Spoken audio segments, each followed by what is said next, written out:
За сайн байцгаана уу? Өнөөдөр би та нартай нэг сэдвийг илэн далангүй ярилцъя гэж бодож байна. Тэгэхээр сүүлийн жилээдүүд нэлээд одоо нуугдмал байдалд орчих шиг боллоо. Яг уу одоогоос нэг 5-аас 8 жилийн өмнө хэвлэл мэдээлэл хэрэгслээр за мэрэгжлийн эмч нарын одоо яриагаар ч гэсэн тэгчхийн асуудлыг хууль эрх зүйн одоо хувьд зохицуулалт хийх хэрэгтэй маа гэсэн ийм бичлэгүүд бол байсан байлээ. Харин одоо сүүлийн жилүүдэд одоо нэлээд чимээгүй боллоо. Яагаад гэвэл би энд ирснээс хойш энэ талаар бас нэлээд их ингэж сонирхож ингэж үзчихсэн хүний хувьд бас саналаа хэлье гэж ингэж бодож байгаа.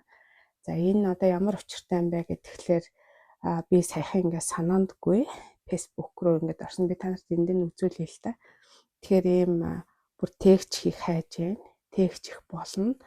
За тэгээд үн тохирно гэдэг ч юм уу ийм одоо мэдээллийн чанартай нууц группүүд бол их байдаг юм байна. Тэгээ би бол тийшээ нэг орё гэж бодсонгүй. Тэгээд тэр дотор байгаа хүмүүсийг харахад бас тийм ч одоо бага тоотой биш ийм юм харагдаж байгаа байхгүй юу. Тэгэхээр энэний цаана бол хэрэгцээ бол байна. За энэний цаана бол бизнес байна. Энэний цаана бол ямар нэгэн асуудал бол явагдаад байна гэсэн үг. Тэгээ би энэ талаар өөрийнхөө бодлыг хэлье гэж бодож байгаа. Тэгэхээр энэ яг хөө тэгчхийн асуудал бол бүхэл улс орнд бас байдаг юм байлээ.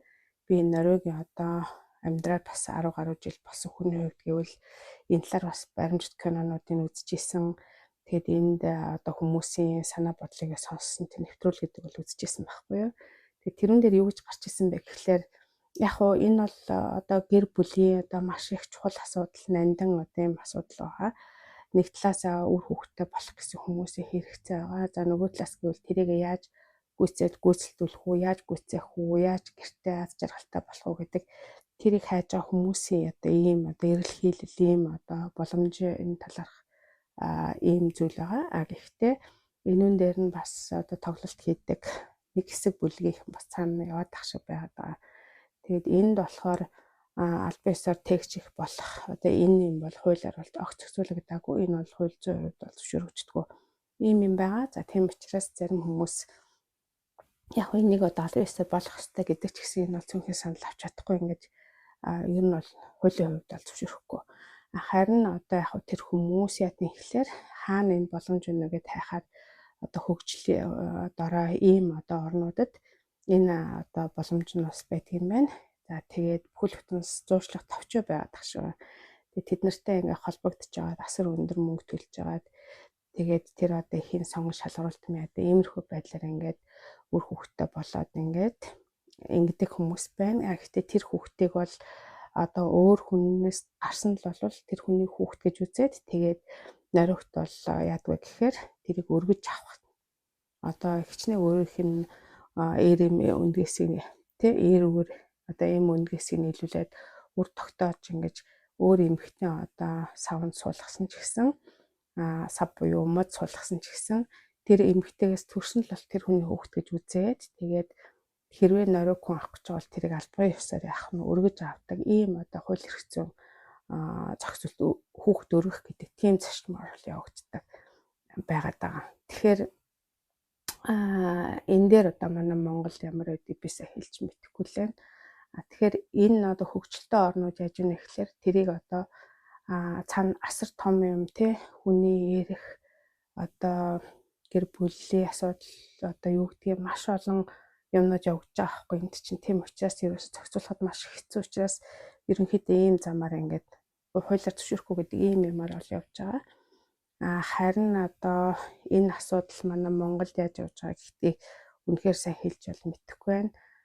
Тэгж их гэд хүртэл кино гарсан гэс би сонсч байсан бас би тэрийг үзег болохоор сайн бас хэлж мэдэхгүй байна.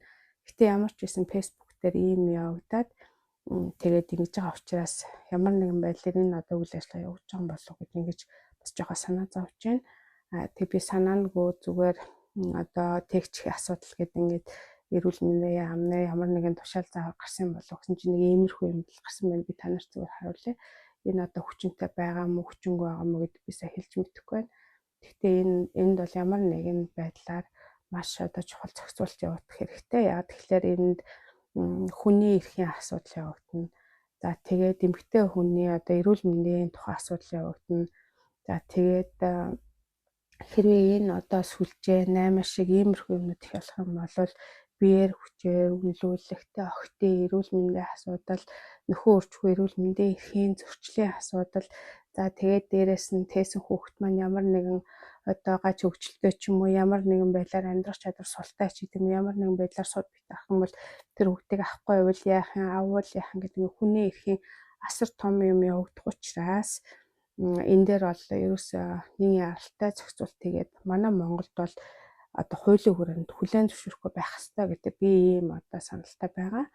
Ер нь бол ийм байдлаар оролцох нь зүйтэй. Яг гэвэл хөгжиж байгаа орноос иймэрхүү байдлаар яваад явандаа одоо тэр одоо тухайлах юм бол энэтхэх шигтэй би одоо тэр энэ бүр ингээд юуны групп тийм ээ одоо техникийн асуудлаар энэ бүр телевизэн бүхэл бүтэн баг яваад энэтхэг яваад бүхэл бүтэн их байх эмэгтэйчүүд нэг том эмнэлэг бүр ингээд амралтын газар шиг байгуулсан ингээд хөдөө тосгонуудаас ингээд маш их юм ядуу ийм хүмүүсийн хүүхнүүдийг авчирсан.